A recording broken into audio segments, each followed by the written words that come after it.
ನೀವು ಸಜೆಸ್ಟ್ ಮಾಡಿದ್ದೀರಾ? Vice chancellor ಸಮಾವೇಶ ಇದೆಯಲ್ಲ, ಸಜೆಸ್ಟ್ ಮಾಡಿದ್ರ? ಸರ್ ಅವ್ರಿಗೆ ರಿಸರ್ಚ್ ಮಾಡ್ಲಿಕ್ಕೆ ನಾವ್ ಯಾರು ಸ್ಟಾಪ್ ಮಾಡಿಲ್ಲ ಲೆಕ್ಚರ್ಗಳಿಗೆ. ಸರ್ ಗೆಸ್ಟ್ ಫ್ಯಾಕಲ್ಟಿ 11 ತಿಂಗಳು ಮಾತ್ರ ಇರ್ತಾರೆ ಸರ್, ಆಮೇಲೆ ಬೇರೆ ಬಂದ್ಬಿಡ್ತಾರೆ ಸರ್. ಆಸಕ್ತಿ ಬೆಳೆಸ್ರಯ್ಯ.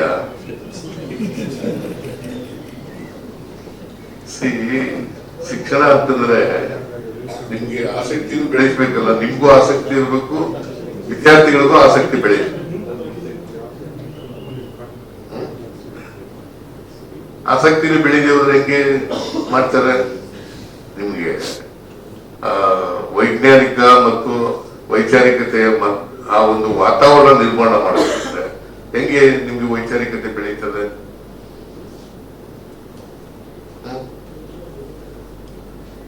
ಬೆಳೆಯದೇ ಇಲ್ಲ.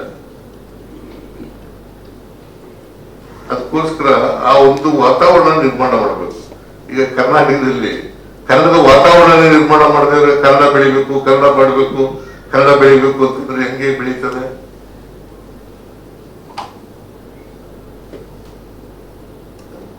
ಹೆಂಗ್ ಬೆಳೀತದೆ? ಕನ್ನಡ ಬೆಳಿಬೇಕು ಅಂತಂದ್ರೆ ಹೆಂಗ್ ಬೆಳೀತದೆ? ಕನ್ನಡ ರಾಜ್ಯ ಭಾಷೆ ಆಗ್ಬೇಕು, ಕನ್ನಡ ನಮ್ಮ ಸಾರ್ವಭೌಮತ್ವ ಇರ್ಬೇಕು ಅದಕ್ಕೆ ಅಂತ ಎಲ್ಲ ಹೇಳ್ತೀವಿ. ಹೇಳುವಾಗ ಆ ವಾತಾವರಣ ನಿರ್ಮಾಣ ಮಾಡ್ಬೇಕಲ್ಲ.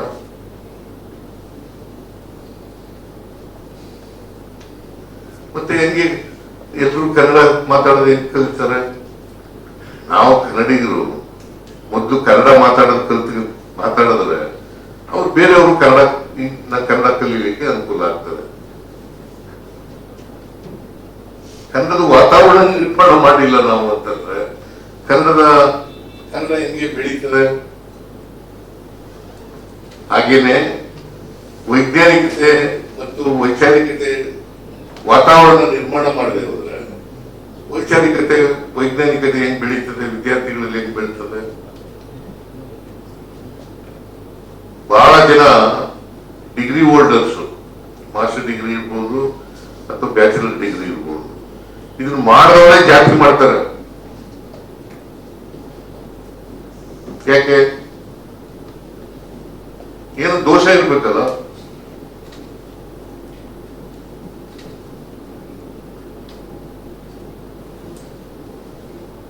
ನಾನೆಲ್ಲ ಈ ತರ ಎಲ್ಲ ಮಾತಾಡ್ತಾ ಇದ್ದೀನಿ ಅಂತ ಯಾರು ತಪ್ಪು ತಿಳ್ಕೋಬಾರ್ದು.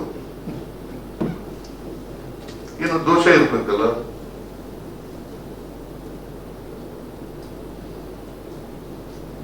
ದೋಷ ಇರೋದ್ರಿಂದ ಹಿಂಗೆಲ್ಲ ಆಗ್ಲಿಕ್ಕೆ ಸಾಧ್ಯ ಆಗ್ತದೆ.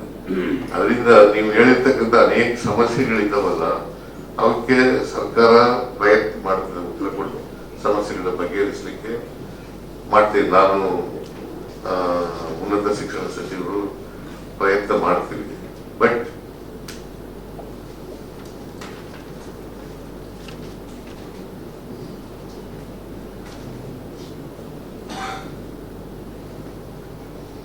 ಪ್ರಯತ್ನ ಮಾಡ್ತೀವಿ. ಆದ್ರೆ ನಿಮ್ಮ ಪ್ರಯತ್ನ ಆಗ್ಬೇಕು. ಸಮಾಜದಲ್ಲಿ ಬದಲಾವಣೆ ಆಗ್ಬೇಕಾದ್ರೆ ಈ ಬದಲಾವಣೆ ಯಾಕೆ ಆಗಲ್ಲ ಅಂತಂದ್ರೆ, ಈಗ ಎಷ್ಟು ಎಜುಕೇಶನ್ ನಮ್ಮ ಲಿಟ್ರಸಿ ಪರ್ಸೆಂಟೇಜ್ ಎಷ್ಟಿದ್ರು? ಸ್ವಾತಂತ್ರ್ಯ ಬಂದಾಗ 10% 12% ಇತ್ತು. ಈಗ ಎಷ್ಟಾಗಿದೆ? 74% ಆಗಿದೆ. 74% ಆದ್ರೂ ಕೂಡ ಯಾಕೆ ಇನ್ನು ಕಂದಾಚಾರದಲ್ಲೇ ಇದ್ದೀವಿ, ಮೌಢ್ಯಗಳಲ್ಲೇ ಇದ್ದೀವಿ, ವೈಜ್ಞಾನಿಕತೆ ಇನ್ನು ಬೆಳೆದಿಲ್ಲ, ವೈಚಾರಿಕತೆ ಯಾಕೆ ಬೆಳೆದಿಲ್ಲ, ಪ್ರಶ್ನೆ ಮಾಡ್ತಕ್ಕಂಥ ಮನೋಭಾವ ಯಾಕೆ ಬೆಳೆದಿಲ್ಲ?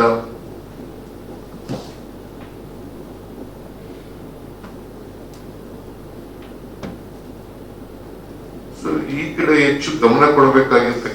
Not in the interest of Siddaramaiah.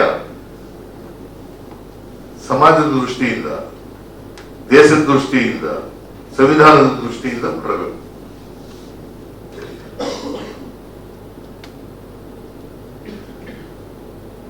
ನನಗೇನ್ ವೈಯಕ್ತಿಕವಾಗಲ್ಲ ಇದು. ಈಗ ನಮ್ಮ ದೇಶದಲ್ಲಿ ಜನಸಂಖ್ಯೆ ಎಷ್ಟು 143 ಕೋಟಿ ಇದೆ. ಕರ್ನಾಟಕದಲ್ಲಿ 7 ಕೋಟಿ ಜನ ಇದ್ದಾರೆ. ನಾವು ಯಾವತ್ತು ಸಂವಿಧಾನ ಬದ್ಧವಾಗಿ ಕೆಲಸ ಮಾಡತಕ್ಕಂಥದ್ದು ಬರೋದು ಸೊ ಈ ಕಡೆ ಹೆಚ್ಚು ಗಮನ ಕೊಡ್ತಕ್ಕಂಥದ್ದು ಬರೀ ಪದವಿ ಕೊಡೋದು ಅದೇ ಬಹಳ ಮುಖ್ಯ ಅಲ್ಲ. ಯೂನಿವರ್ಸಿಟಿಗಳು ಒಂದು ಸಾಮಾಜಿಕ ಜವಾಬ್ದಾರಿ, ಮೌಲ್ಯಯುತ ಶಿಕ್ಷಣ, ಸಾಮಾಜಿಕ ಜವಾಬ್ದಾರಿ, ಮೌಲ್ಯಯುತ ಶಿಕ್ಷಣ, ಇದು ಸಮಾಜದಲ್ಲಿ ಏನ್ ಸಮಸ್ಯೆಗಳಿದ್ದಾವೆ ಇವತ್ತು ಬದಲಾವಣೆ ಆಗ್ಲಿಕ್ಕೆ ಏನು ಅಡೆತಡೆಗಳಿದ್ದಾವೆ, ಇದಕ್ಕೆ ಪರಿಹಾರ ಹುಡುಕ್ತಕ್ಕಂಥದ್ದು ಅತ್ಯಂತ ಅವಶ್ಯ.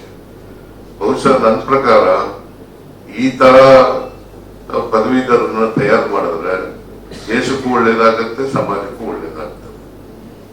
ಮತ್ತೆ ಸಂವಿಧಾನದ ರೀತಿಯ ನಾವು ಕೆಲಸ ಮಾಡಿದಾಗ ಆಗ್ತದೆ. ಸೊ ಇದನ್ನು ಮಾಡಬೇಕು ಅಂತಕ್ಕಂಥದ್ದು ನನ್ನ ನಿಮ್ಮೆಲ್ಲರ ವೈಸ್ ಚಾನ್ಸಲರ್ಗಳಲ್ಲಿ ನನ್ನ ಮನವಿ ಅಂತಕ್ಕಂಥ ಮಾತುಗಳನ್ನ ಈ ಸಂದರ್ಭದಲ್ಲಿ ಹೇಳಲಿಕ್ಕೆ ಬಯಸ್ತಾ ಇದ್ದೇನೆ.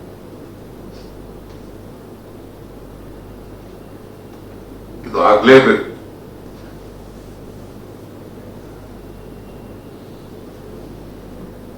ಇದಾಗದೆ ಹೋದರೆ ಇನ್ನೆಷ್ಟು ವರ್ಷಗಳಾದ್ರೂ ಕೂಡ ಸಮಾಜ ಬದಲಾವಣೆ ಆಗಲ್ಲ. ನಾವೀಗ ಅನೇಕ ಕಾರ್ಯಕ್ರಮಗಳನ್ನೆಲ್ಲ ತಂದಿದ್ದೀವಿ. ಅಸಮಾನತೆ ನಿವಾರಣೆ ಮಾಡಲಿಕ್ಕೆ ಅನೇಕ ಕಾರ್ಯಕ್ರಮಗಳನ್ನು ತಂದಿದ್ದೀವಿ. ಅಸಮಾನತೆ ಹೋಗ್ಬೇಕು, ಜಾತಿ ಹೋಗ್ಬೇಕು, ವರ್ಗ ಹೋಗ್ಬೇಕು ಅಂತ. ಮತ್ತೆ ವೈಜ್ಞಾನಿಕತೆ, ವೈಚಾರಿಕತೆ ಬೆಳಿಬೇಕು ಅಂತ. ಏನೆಷ್ಟೆಲ್ಲ ಕಾರ್ಯಕ್ರಮಗಳು ಮಾಡಿದ್ರು ಕೂಡ ಪ್ರಯೋಜನ ಆಗಲ್ಲ.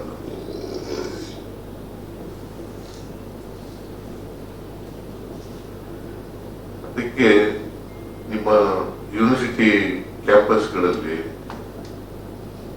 ಇಂಥ ಒಂದು ಒಳ್ಳೆ ವಾತಾವರಣವನ್ನ ನಿರ್ಮಾಣ ಮಾಡ್ತಕ್ಕಂಥದ್ದು ಅತ್ಯಂತ ಅವಶ್ಯ. ಆಮೇಲೆ ಐ ಡೋಂಟ್ ನೋ ಅದನ್ನು ಹೇಳ್ಬೇಕು ಬೇಡ ನಂಗೆ ಗೊತ್ತಿಲ್ಲ. ಕೆಲವರು ಯಾವುದೇ ರಾಜಕೀಯ ಪಕ್ಷಗಳಿರ್ತವೆ, ಅವ್ರು ಕೆಲಸ ಮಾಡ್ತಾರೆ, ಅವ್ರು ಮಾಡ್ಲಿ. ಬಟ್ ರಾಜಕೀಯ ಪಕ್ಷಗಳು ಒಂದು ಸಿದ್ಧಾಂತನ ಘೋಷಣೆ ಮಾಡೋದಿದೆಯಲ್ಲ, ಅದು ಸರಿ.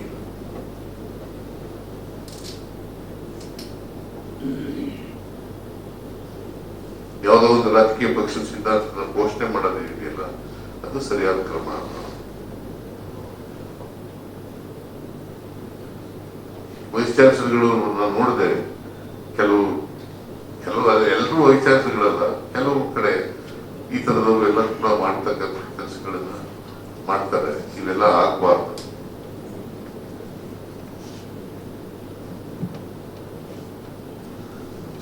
ಸೊ ನಿಮ್ಮ ಸಮ್ಮೇಳನ ಬೆಳಗ್ಗೆಯಿಂದ ಅನೇಕ ವಿಚಾರಗಳ ಬಗ್ಗೆ ಚರ್ಚೆ ಮಾಡಿದ್ದೀರಿ.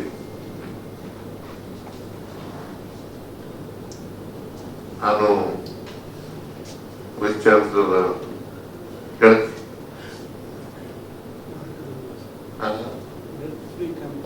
ಆಮೇಲೆ ಇನ್ನೊಂದು ನಾವು ಯೋಚನೆ ಮಾಡ್ತಾ ಇದ್ದೀವಿ, ಗಂಭೀರವಾಗಿ ಚರ್ಚೆ ಮಾಡ್ತಾ ಇದ್ದೀವಿ. ಈಗ ನೀವೆಲ್ಲ ವೈಸ್ ಚಾನ್ಸಲರ್ಗಳು ಇದ್ದೀರಿ, ನಿಮ್ಮ ಅಭಿಪ್ರಾಯವನ್ನು ಕೂಡ ಕೇಳಲಿಕ್ಕೆ ಬಯಸ್ತೇನೆ. ಈ ಯುವಕರು ಈ ಡ್ರಗ್ಸು ಇದಕ್ಕೆ ಬಲಿಯಾಗ್ತಾ ಇದ್ದಾರೆ. ವಿಶೇಷವಾಗಿ ಯುವಕರು ಬಲಿಯಾಗ್ತಾ ಇದ್ದಾರೆ. ಮತ್ತೆ ಈಗ ಇದನ್ನ ಮಾಡಬೇಕು ಅಂತ ಯೋಚನೆ ಮಾಡಿ ಅನೇಕ ದೇಶಗಳಲ್ಲಿ ಮಾಡಿದ್ದಾರೆ. ಆಸ್ಟ್ರೇಲಿಯಾದಲ್ಲಿ ಮಾಡಿದ್ದಾರೆ, ಯುರೋಪ್ ಕಂಟ್ರಿಗಳಲ್ಲಿ ಕೆಲವು ದೇಶಗಳಲ್ಲಿ ಮಾಡಿದ್ದಾರೆ. ಮೊಬೈಲ್ ಬ್ಯಾನ್ ಮಾಡೋದು, ವಿದ್ಯಾರ್ಥಿಗಳಲ್ಲಿ ಮೊಬೈಲ್ ಬ್ಯಾನ್ ಮಾಡೋದು. ನಿಮ್ಮ ಅಭಿಪ್ರಾಯ ಏನು ಅಂತದನ್ನ ಕೇಳಿದ್ರೆ,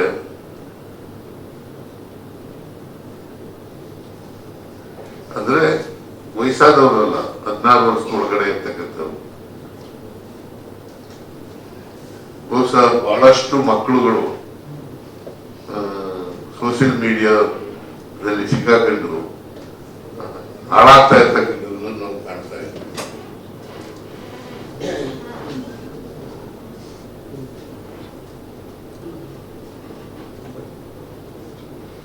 ಸೊ ಇದು ಒಂದು ಪಿಡಿಗಾಗ್ಬಿಟ್ಟಿದೆ ಎಂಥದ್ದು ಡ್ರಗ್ಸ್. ನಿಮ್ಮ ಕ್ಯಾಂಪಸ್ಗಳಲ್ಲಿ ಕನಿಷ್ಠ ಪಕ್ಷ ಡ್ರಗ್ಸ್ ಮುಕ್ತ ಆಗಬೇಕು.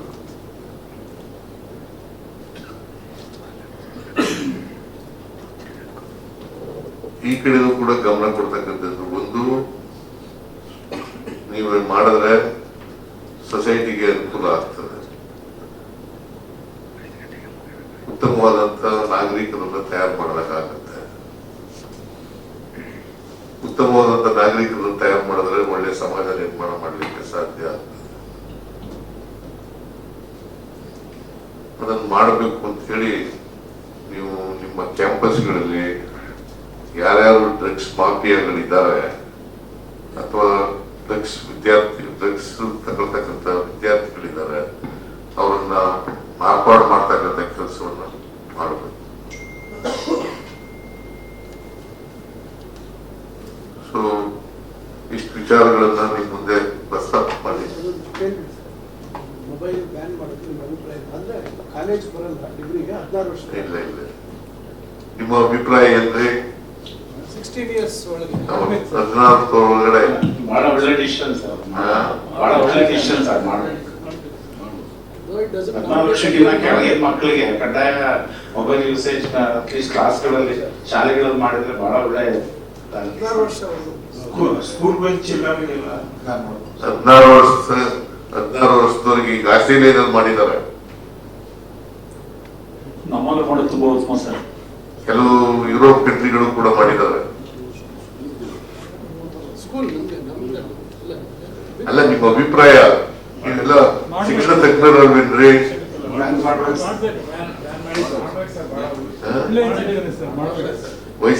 ವೈಸ್ ಚಾನ್ಸಲರ್ ಒಂದು ಯೂನಿವರ್ಸಿಟಿ ಹೆಡ್ ಆಗೋರು, ನಿಮ್ಮ ಅಭಿಪ್ರಾಯ ಬೇಕಲ್ಲ ನಮ್ಗೆ?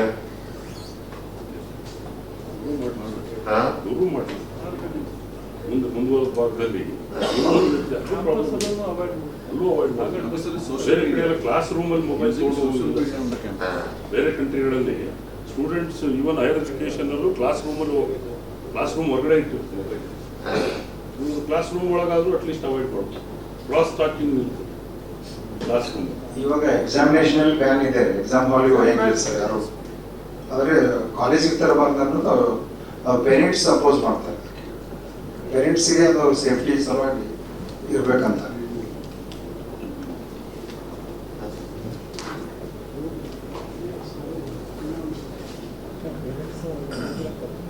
ಅಲ್ಲ ಇದು ಚುನಾವಣೆಗಳು ಮಾಡಬೇಕು ಅಂತ ಯೋಚನೆ ಮಾಡ್ತಾ ಇದ್ದೀವಿ. ಚರ್ಚೆ ಮಾಡೋದು ಒಪಿನಿಯನ್ ನೀವು ನಿರಂಜನ್ಗೆ ಹೇಳಿದ್ರೆ ಉನ್ನತ ಶಿಕ್ಷಣ ಮಂಡಳಿ ಉಪಾಧ್ಯಕ್ಷರಲ್ವ ಹೇಳಿದ್ರೆ, ನಿಮ್ಮ ಅಭಿಪ್ರಾಯ ಹೇಳಿದ್ರೆ, ಚುನಾವಣೆ ಮಾಡದೆ ಹೋದ್ರೆ ನಮ್ಮ ಕಾಲದಲ್ಲಿ ಎಲ್ಲ ಚುನಾವಣೆಗಳಿದ್ದವು. ನಾವೆಲ್ಲ ಕಾಲೇಜುಗಳಲ್ಲಿ ಸಕ್ರಿಯವಾಗಿ ಭಾಗವಹಿಸಿ ಮೇಲಕ್ಕೆ ಬಂದದ್ದು. ಚುನಾವಣೆಗಳು ಬೇಕೋ ಬೇಡವೋ ಅಂತಕ್ಕಂಥದ್ದು ವೈಸ್ ಚಾನ್ಸಲರ್ಗಳು. ಚುನಾವಣೆಗಳು ಒಳ್ಳೆದಲ್ಲ ಸರ್ ಕಾಲೇಜ್ ಯೂನಿವರ್ಸಿಟಿ. ಚುನಾವಣೆಗಳು ಬೇಡ ಸರ್ ವಿಶ್ವವಿದ್ಯಾಲಯಗಳಿಗೆ. ಬೇಡವಾ? ಬೇಡ ಸರ್. ಯೂನಿವರ್ಸಿಟಿ ಕ್ಯಾಂಪಸ್ ಯಾಕೆ ಬೇಡ ಅಂತೀರಿ? JNU ಯಾಕೆ ಬೇಡ ಅಂತೀರಿ? JNU ಇದೆಯಲ್ಲ. ಚುನಾವಣೆಗಳು ಬೇಕು ಸರ್, ನೀತಿ ನಿಯಮಗಳನ್ನ ಹಾಕ್ಬೇಕು. ಕ್ಯಾನ್ವಾಸ್ ಮಾಡೋದು ಅಥವಾ ಕಂಟೆಸ್ಟ್ ಮಾಡೋದು ಅಲ್ಲ, ನೀತಿ ಕಂಡೀಷನ್ಸ್ ಏನಾದ್ರು ಕಂಡೀಷನ್ಸ್ ಹಾಕಿ ಚುನಾವಣೆ ಆಗದೆ ಹೋದ್ರೆ ವಿದ್ಯಾರ್ಥಿ ನಾಯಕರಾಗಿ ಹೆಂಗೆ ಬೆಳೆಯೋದು? ಬೇಕು ಸರ್. ಅಕಾಡೆಮಿಕ್ ಬೇಸ್ಡ್ ಮಾಡ್ತಾ ಇದೆ ಸರ್ ಈಗ ಇಲೆಕ್ಷನ್. ಈಗ ಬಹಳ ಜನ ವಿದ್ಯಾರ್ಥಿ ನಾಯಕರು ಇಲ್ವೇ ಇಲ್ಲ.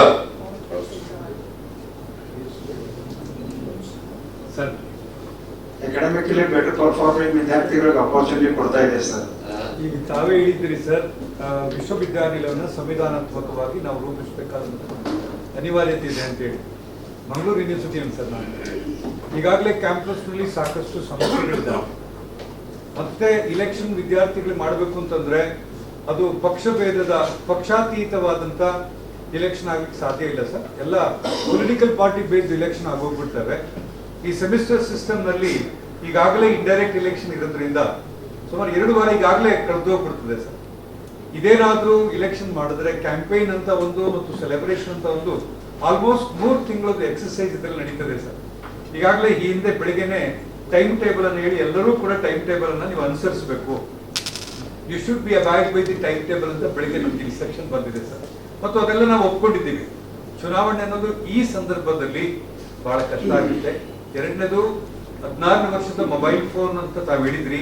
16 ವರ್ಷದ ಒಳಗಿರೋ ಮಕ್ಕಳಿಗೆ ಈಗಾಗಲೇ ಸ್ಕೂಲ್ಗಳಲ್ಲಿ ಮತ್ತು ಎಲ್ಲ ಇಂಗ್ಲಿಷ್ ಮೀಡಿಯಂ ಸ್ಕೂಲ್ಗಳಲ್ಲಿ ಮೊಬೈಲ್ ಮತ್ತು ಇಮೇಲ್ ಕಂಪಲ್ಸರಿ ಮಾಡಿಬಿಟ್ಟಿದ್ದಾರೆ. ಇನ್ಸ್ಟ್ರಕ್ಷನ್ಸ್ ಕೂಡ ಕಾಲೇಜಿಂದ ಸ್ಕೂಲಿಂದ ಅಲ್ಲಿಗೆ ಬರ್ತದೆ. ಮತ್ತೆ ಟೀಚರ್ಸ್ಗಳು ಸಾಯಂಕಾಲ ಹೋಮ್ವರ್ಕ್ ಅಲ್ಲೇ ಮಾಡ್ತಾರೆ. ಗೌರ್ಮೆಂಟ್ ತೀರ್ಮಾನ ಮಾಡೋದಕ್ಕೆ ಹೇಳ್ರಿ ಸರ್. ತಾವು ಮಾಡಿದ್ರೆ ಇಂಗ್ಲಿಷ್ ಸ್ಕೂಲ್ಗಳಲ್ಲಿ ಮಾಡ್ಕೊಂಡಿದ್ದಾರೆ ಅಂತಂದ್ರೆ ಇಂಡಿಪೆಂಡೆಂಟ್ ಬಾಡಿ ವೈಡ್ ಸ್ಪ್ರೆಡ್ ಆಗಿದೆ. ತಾವು ಮಾಡಿದ್ರೆ ಬಹಳ ಸಂತೋಷ ಆಗುತ್ತೆ. ಆದ್ರೆ ಚುನಾವಣೆಯನ್ನ ತಾವು ದಯವಿಟ್ಟು ಡಿಸ್ಕರೇಜ್ ಮಾಡೋದು ಈ ಹಂತದಲ್ಲಿ ಬಹಳ ಒಳ್ಳೇದು ಅಂತ ನಾನು ನನ್ನ ಪರ್ಸನಲ್ ಅಭಿಪ್ರಾಯನ ನಿಮ್ಮ ಪರ್ಸನಲ್ ಅಭಿಪ್ರಾಯ sir. Mangaluru city yes sir. UGCನೇ ಸ್ಪೆಸಿಫೈ ಮಾಡಿದ್ರು ಸರ್. UGCನೇ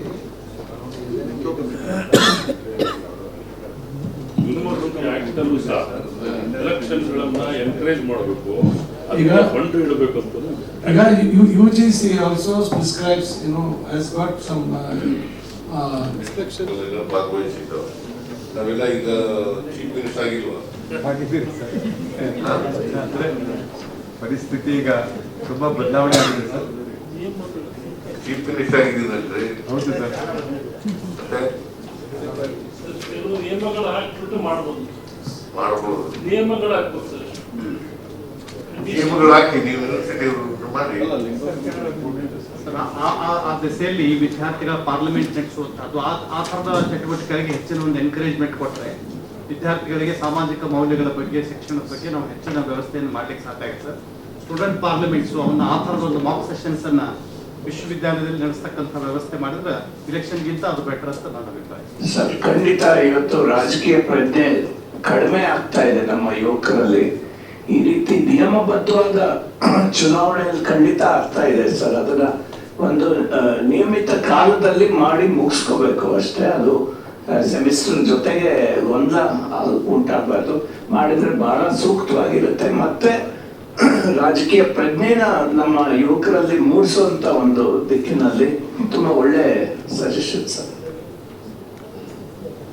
ಆಮೇಲೆ ಕೊನೆಯಲ್ಲಿ ಈ ಟೀಚರ್ಸ್ಗಳು ಮಂಜೂರಾತಿ ಆಗ್ತಾ ಇಲ್ಲ. ಫ್ಯಾಕಲ್ಟಿ ನಾವು ಹೋದ ವರ್ಷ 2,000 ಜನ ಟೀಚರ್ಗಳನ್ನ ಭರ್ತಿ ಮಾಡಿದ್ದೀವಿ. ಈಗಲೂ ಭರ್ತಿ ಮಾಡ್ತೀವಿ, ಮುಂದೆನೂ ಭರ್ತಿ ಮಾಡ್ತೀವಿ, ಹಂತವಾಗಿ ಭರ್ತಿ ಮಾಡ್ತೀವಿ. ಬಟ್ ಅಲ್ಲಿನೇ ಯೂನಿವರ್ಸಿಟಿ ಮೌಲ್ಯವರ್ಧನೆ ಆಗ್ತದೆ ಅಂತಕ್ಕಂಥದ್ದು ಏನಿಲ್ಲ. ಟೀಚರ್ಗಳು ಬೇಕು, ಟೀಚರ್ಗಳು ಬೇಡ ಅಂತ ಹೇಳೋಲ್ಲ ನಾನು. ಟೀಚರ್ಗಳು ಬೇಕು. ಆ ಕೊರತೆ ಸುಮಾರು 60-70% ಎಷ್ಟು ಖಾಲಿ ಇದೆ. 65% ಖಾಲಿ ಇದೆ. ಭರ್ತಿ ಮಾಡೋಣ. ಬಟ್ ಹಾಗಂತೇಳಿ ಭರ್ತಿ ಆಗ್ಲಿಲ್ವಲ್ಲ ಅಂತ ಹೇಳಿ ಕೂತ್ಕೊಳ್ಳಕ್ಕಾಗಲ್ಲ. ಅದಕ್ಕೋಸ್ಕರ ಗೆಸ್ಟ್ ಲೆಕ್ಚರರ್ಸ್ನ ಮಾಡ್ತಾ ಇರ್ತಕ್ಕಂಥದ್ದು. ಸೊ ಎನಿವೆ ಬೆಳಿಗ್ಗೆಯಿಂದ ಚರ್ಚೆ ಮಾಡಿದ್ದೀರಿ. ನಿಮ್ಮ ಕಾಲೇಜ್, ನಿಮ್ಮ ಕ್ಯಾಂಪಸ್ಗಳಲ್ಲಿ ಒಳ್ಳೆ ವಾತಾವರಣ ನಿರ್ಮಾಣ ಮಾಡಿ ಅಷ್ಟೇ. ಮಾನವೀಯತೆ ಇರ್ತಕ್ಕಂಥ ಪದವಿಗಳು ಬರಲಿ, ಪದವೀಧರರು ಬರಲಿ ಅಂತಕ್ಕಂಥ ಮಾತುಗಳನ್ನ ಹೇಳಿ ಮಾತುಗಳನ್ನು ಮುಗಿಸ್ತೀನಿ. ನಿಮ್ಮೆಲ್ಲರಿಗೂ ನಮಸ್ಕಾರ. ಹೆಚ್ಚಿನ ವಿಡಿಯೋಗಳಿಗೆ ಪ್ರತಿಧ್ವನಿ ಯೂಟ್ಯೂಬ್ ಚಾನೆಲ್ ಸಬ್ಸ್ಕ್ರೈಬ್ ಮಾಡಿ, ಬೆಲ್ ಐಕಾನ್ ಕ್ಲಿಕ್ ಮಾಡಿ.